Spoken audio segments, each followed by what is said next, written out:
So I found out that I was fat when I was 6 years old.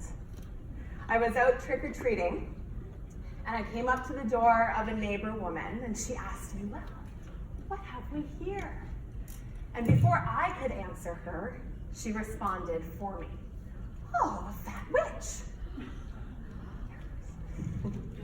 So it was then that I realized that I didn't fully fit in with the other children. My body made me a little different. It made it so that I didn't quite belong.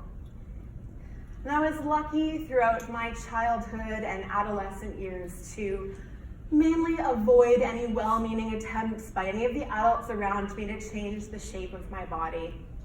I was a pretty bookish child, and I spent more time writing novels on the dodgeball court than actually playing dodgeball on the dodgeball court. When I was 16 though, everything changed. I went on a whitewater rafting trip with my dad. So I was a pretty outdoorsy kid, and I was a really good swimmer, but whitewater rafting was like, it's a little bit of a stretch for us. It was a great day, and the last rapid of the day was a 5+ rapid. So it was like the biggest rapid that you can possibly run. And so we got into our raft and grabbed our paddles and we started going, and pretty much right away we tipped out of the boat. And so we swam all the way from the top of this rapid down to the bottom, narrowly missing giant whirlpools and standing waves. And at the end of it all, I hauled myself up on a rock and looked over, saw that my dad was okay, knew that I was okay, and had an epiphany. My body can do cool things. And so that became my mantra for the rest of my 20s. So I started competing in triathlons. I ran my first marathon. I joined a tackle football team. And then things got a little crazy. I broke a record for the fastest swim across the Northumberland Strait. And then 3 weeks later, I climbed Mount Kilimanjaro. And, you know, it was really kind of fun. You know, I was achieving a lot, getting a lot of sort of attention and accolades and gold stars for the cool things that I could do with my body. But I also couldn't help but notice that doing all of those cool things and pushing myself like well beyond my limits actually made it a little bit more okay that I was also fat. So when I was 30, I learned another cool thing that I could do with my body, which was that I conceived and birthed and nourished my first baby. And then 4 years later, my second. Motherhood changed everything about the way I felt in my body. At first, I felt almost like disoriented, like I couldn't recognize myself anymore, and didn't know whose skin this was anymore. So one of the things changed too, when I didn't have time to work out for 3 hours a day or learn how to make grain-free granola. Also, I kind of didn't care anymore.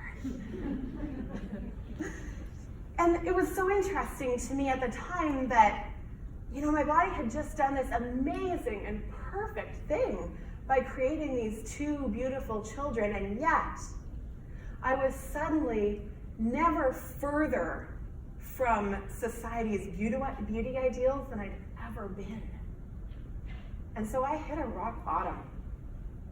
Now, having spent the vast majority of my 20s dieting and over-exercising, because during this time I also was counting all of the calories that I was putting in my body in every morsel of food.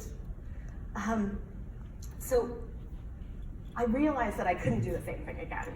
None of that had actually worked, and I didn't want to go down that path. I knew that it had been harmful for me and my body. I knew something had to change. And so I embarked on Project Body Love. So Project Body Love was a 2-year series of tiny experiments in what it might be to finally accept, respect, and maybe even learn to love my body. So I looked at the history of my relationship with my body. That's where I remembered the witch thing. I tried to dismantle the effects of diet culture on my sense of self-worth. I tried belly dancing. I even had nude photographs taken. And I thought that by the end of it all, that I would love my body. Now, I didn't really know what that was supposed to look like. I just kind of figured that maybe like I would walk past the bathroom mirror and go like, damn, girl. But that didn't happen. 2 years of tiny experiments and, you know, I love my body more, but did I love it all the time? No, not really. And it felt like maybe I'd failed. It was with a lot of self-compassion that I realized that it's hard to love your body in a world that doesn't always love it back. And during this time, I had the great fortune of meeting many, many other women just like me who were trying really hard to fit into society's expectations and a pair of size 8 jeans. And I started to get a little bit more curious about like, you know, maybe body love is yet another nebulous goal that we women are encouraged to chase. And it started to become a lot more interesting to me if I could be in relationship with my body, if I could be in my body, embodied in some way. So for those of you who know me, you know that I have a kind of a cool job. I'm a doula, and I also am a wilderness quest guide. And like the umbrella of all of that is that I walk with women through some of the most incredible transformations life has to offer, called the modern day rites of passage. And I have this really unique perspective in that I get to see every single day how powerful women's bodies are. It's amazing. Yeah, and I've come to understand that, in fact, I think that our bodies are actually the source of our power as women. It's the place where we feel our deepest feelings, where we have our gut instincts.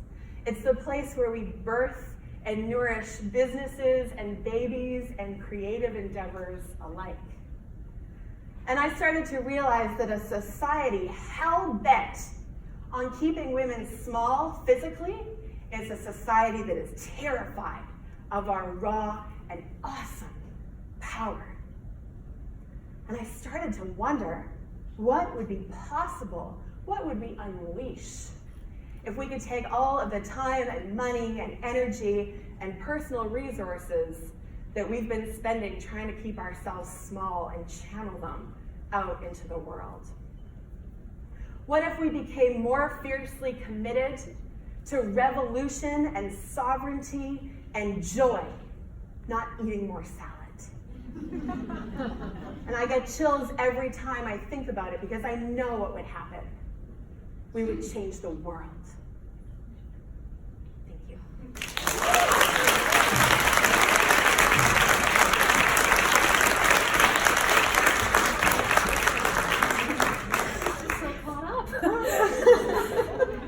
Does anyone have questions, comments for Jessie? Yeah. Oh, here we go. Okay, I'd like to say that now that I know that you've done all those things, I think you're even more amazing. Yes.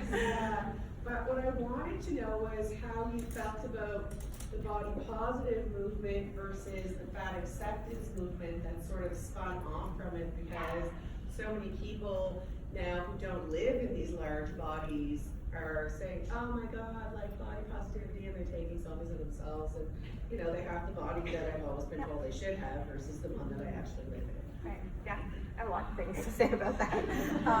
Yeah, it's interesting. So this idea that this curiosity that I have that in fact body love has become yet another kind of unattainable goal, it's pretty nebulous. Like, I don't know if any of us know what that actually looks like. And so I'm quite curious about those more tangible things like being in your body, being in relationship with your body. And so, yeah, I think the body love, body positivity movement has sort of distorted some of that. And I think I also have some thoughts around thin privilege and that kind of thing. So to your point, that it is challenging, more difficult in some ways to walk through the world as a fat person.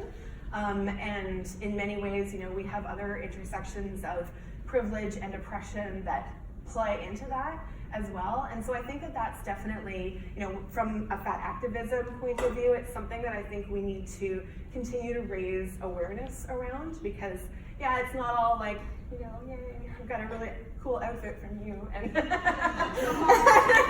you know, and it's great to feel positive in your body. And also I think we have to look at the social justice issues involved in kind of this fat activism piece. So yeah, super important. Thank you for raising that. Anyone? What's your book? My book is called Project Body Love: My Quest to Love My Body and the Surprising Truth I Found Instead. Where can they get it? Everywhere, like it's in all the chapters and the local bookstores. You can get it on Amazon, get it at a local bookstore, and you can also get it from me. Yeah. Thank